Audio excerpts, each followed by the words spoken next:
আজ আমি বানাবো পালক চিকেন। তো তার জন্য কাঁচা লঙ্কা আর পালং শাক বেটে নিয়েছি, আর এখানে টমেটো, আদা, রসুন, পেঁয়াজ বাটা। আলুটা অ্যাডিশনাল চাইলে দিতে পারো, নাও পারো। গরম তেলে গরম মশলা আর শুকনো লঙ্কা ফোড়ন দেওয়ার পর আদা রসুন বাটা, পেঁয়াজ, টমেটো বাটা বেশ কিছুক্ষণ নাড়িয়ে নিয়েছিলাম। তারপর তেল ছাড়লে যেমন হলুদ, লঙ্কা গুঁড়ো, নুন দিতে হয় সেরকমই তার সাথে একটু জিরে আর ধনে বাটা দিয়ে দিয়েছিলাম। এতে অ্যারোমাটা কিন্তু খুব সুন্দর আসে। আর আজকের চিকেনটা যেহেতু জল ছাড়া রান্না হবে, তাই অবশ্যই অল্প ফ্লেমে আর ঢাকা দিয়ে দিয়ে রান্নাটা করতে হবে।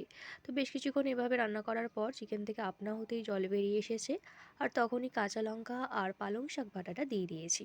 প্রথমবার একটু ভয়ই পেয়ে গিয়েছিলাম যে রান্নাটা আদৌ কেউ খেতে পারবে কিনা। তারপর যখন তরকারির এই কালারটা এলো, তখন একটু মনে স্বস্তি ফিরে এলো। তো খাওয়ার পর সবাই কিন্তু ভালোই বলেছিল, খুব একটা খারাপ খেতে হয়নি।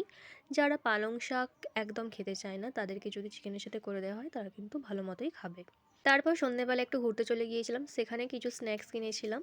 তো তার মধ্যে কিছু খাইনি, যেটা বাড়িতে নিয়ে চলে এসেছিলাম।